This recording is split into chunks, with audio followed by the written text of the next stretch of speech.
கர்த்தருக்குள் பிரியமானவர்களே, மே 24 Elon G white அம்மையார் அவர்களுடைய மாரநாதா புத்தகம், பக்கம் 287.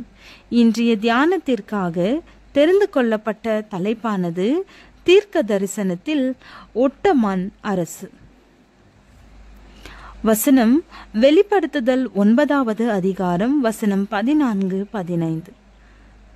ஐபிராத் என்னும் பெரிய நதி அண்டையிலே கட்டப்பட்டிருக்கிற 4 தூதர்களையும் அவிழ்த்துவிடு என்று சொல்ல கேட்டேன்.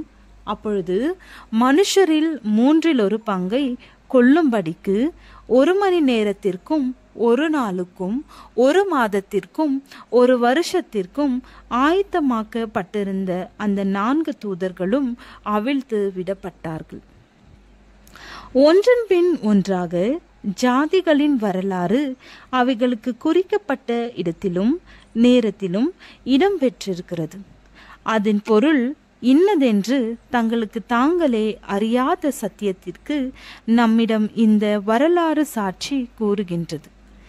தேவன் தமது மாபெரும் திட்டத்திலே இன்று வாழ்கின்ற ஒவ்வொரு நாட்டிற்கும் ஒவ்வொரு தனிப்பட்ட நபருக்கும் ஒரு இடத்தை ஒதுக்கி கொடுத்திருக்கிறார். தவறு செய்யாத ஒருவரது கருத்தில் இருக்கும் தூக்கு நூலால் மனிதரும் நாடுகளும் அளவிடப்பட்டு கொண்டிருக்கிறார்கள்.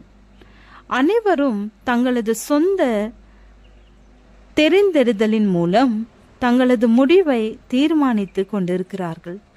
தேவன் தமது நோக்கங்களை நிறைவேற்ற தக்கதாக அனைத்தையும் மேலாட்சி செய்து கொண்டிருக்கிறார்கள்.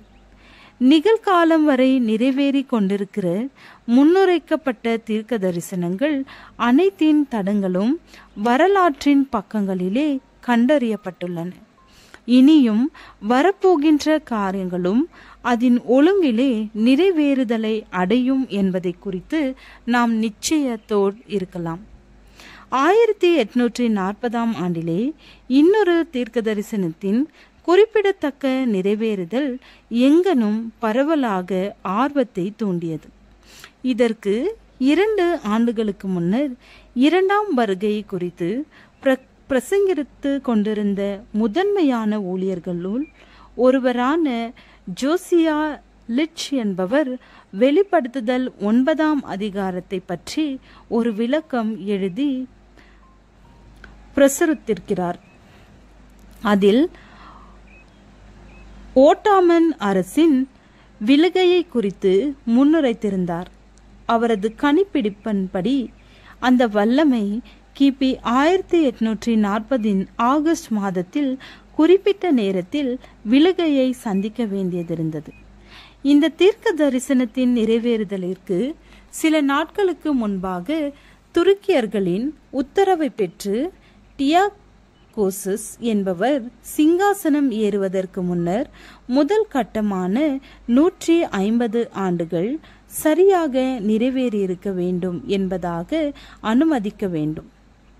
அதன் பின்னர் உள்ள 391 ஆண்டுகளும் 15 நாட்களும் முதல் கட்டம் முடிந்த பின்னர் ஆரம்பமாயிற்று. அந்த காலகட்டம் ஆகஸ்ட் 11ஆம் நாள் 1840 முடிகிறது. அச்சமயத்தின் கான்ஸ்டான்டினோப்பிளிலுள்ள ஓட்டமான் அரசானது சிதறி போகும் என்று எதிர்பார்க்கப்படுகிறது. இத்தகைய நிலையில்தான் இது காணப்படும் என்று நான் நம்புகிறேன் என்று எழுதினார். சுட்டிக்காட்டப்பட்ட அந்த நேரத்தில்தானே துருக்கி தனது தூதர்கள் மூலமாக ஐரோப்பாவில் உள்ள நேச நாடுகளின் பாதுகாப்பில் கிறிஸ்தவ நாடுகளின் கட்டுப்பாட்டிற்குள் தன்னை வைத்து கொண்டது. இச்சம்பவம் முன்னுரைக்கப்பட்டபடி சரியாக நிறைவேறியது. இக்காரியம் அட்வென்த் இயக்கத்திற்கு ஒரு அற்புதமான உந்து வேகத்தை கொடுத்தது. ஜெபம்.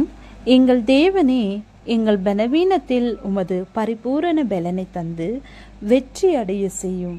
ஆமேன்.